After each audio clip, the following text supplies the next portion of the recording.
Listening Library presents Beacon Street Girls, Katani's Jamaican Holiday by Annie Bryant. Read for you by Pamella DeBella.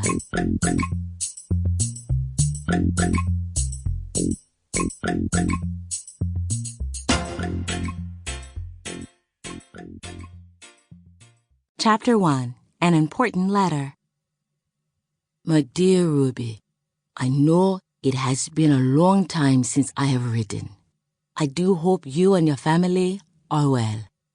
In your letters to me over the years, you have always expressed a desire to visit Jamaica, the home of your mother's birth, and I would so love to see you before the days run out. My bakery is doing well. Though it is small, it keeps body and soul together. I bake a very tasty banana bread, nice and moist and flavorful. Truth is, I can't produce enough to feed the demand. Everybody loves Nana's banana bliss. Well, for some time I've been putting off some surgery, but can't do so any longer. On the 15th, I will be going into the hospital. Now don't worry, it's just something I need to take care of. But I will have to close the bakery because the young girl who's there just can't manage on her own. The rest of the family can't really help out.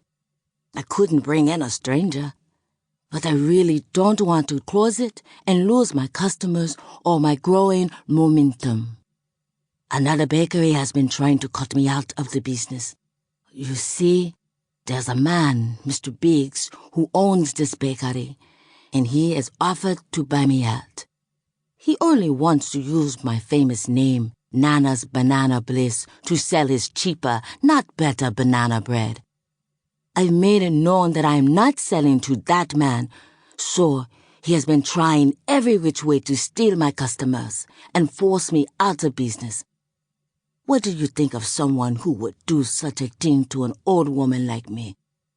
If I close the bakery even for a week, I'm afraid it will give him just the opportunity he needs to destroy our business. I know you are a busy person. We are so proud of you, Principal Ruby. But, my dear, we need your help desperately. Do you think you could get some time off, even just for a week, while I have surgery, to come and supervise the bakery for me? I would be really very grateful. And as I said, it would be very nice to finally meet you. And if you like, please bring one of your granddaughters along. Jamaica is such a beautiful place to visit, and it is the home of your ancestors. I am your loving aunt, Faith. Grandma Ruby finished reading, took off her glasses, and set them down on our kitchen table with a little sigh. When she looked up at me, she had a faraway look in her eyes. I glanced at the letter with the Jamaican stamp she was holding and wondered if anything was wrong. But before I could say anything, Grandma cocked her head to one side and asked, "Katani, how would you like to go with me to Jamaica?" Hello! Visions of beautiful beaches, palm trees, and pineapple drinks with little umbrellas began swirling through my brain. Chapter 2. A Jamaican Welcome. Wow, Grandma, this airport is crazy cool. I directed my grandma's attention to a small band with 2 guitarists and a drummer playing some kind of box instrument. I remembered from the Jamaican guidebook I flipped through before we left that it's called a minto band. A group of women shook their rattles as they sang a Welcome to Jamaica song to a lively reggae beat. I was definitely not in Boston anymore. The Jamaican ladies were dressed in white blouses trimmed with the same colorful plaid material of their skirts.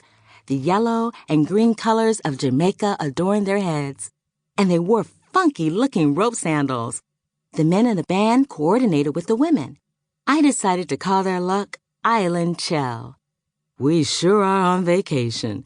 Grandma Ruby laughed as I pulled out my K-Girl Island inspiration notebook and started scribbling my first impressions of Jamaican style. K-Girl's Island Inspiration Notebook. A designer's notes on real Jamaican style. Number 1. Island Chill. Tuscan gold, my favorite color, and ivy green plaid. Is it a national costume? Love the head wraps.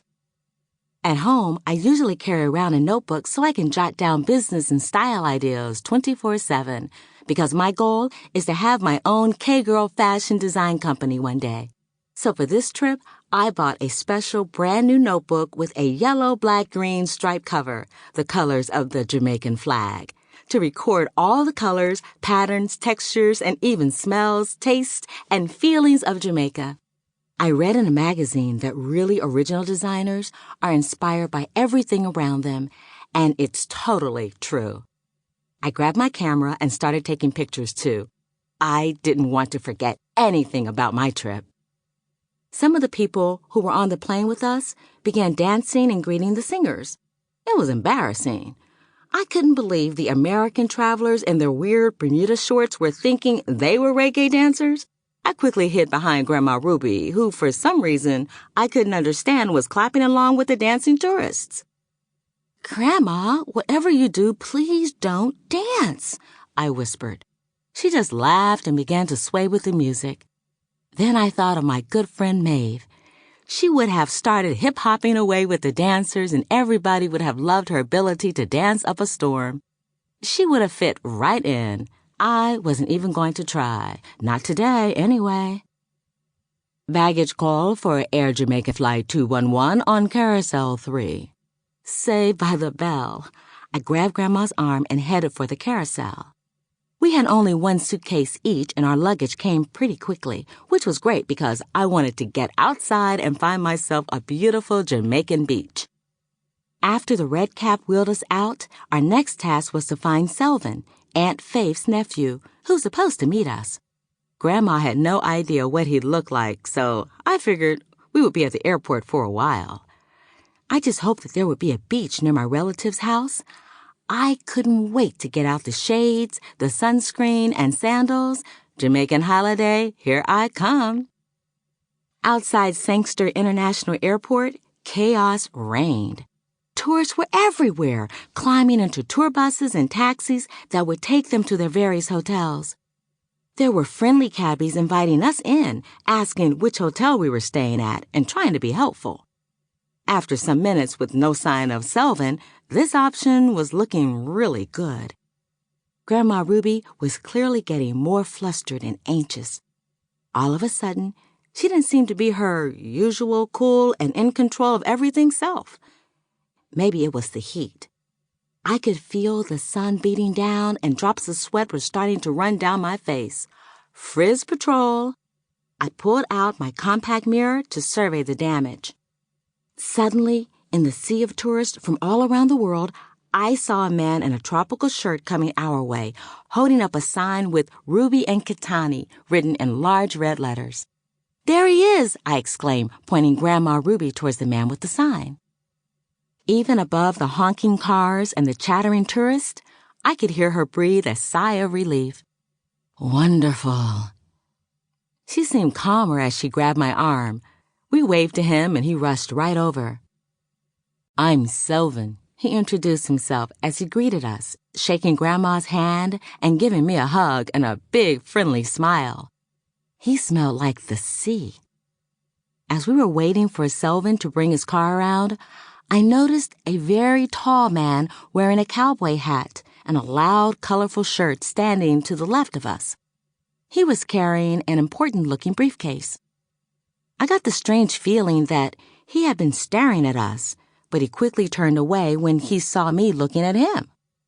I wanted to point him out to Grandma, but when I turned and looked again, he had disappeared into a limo.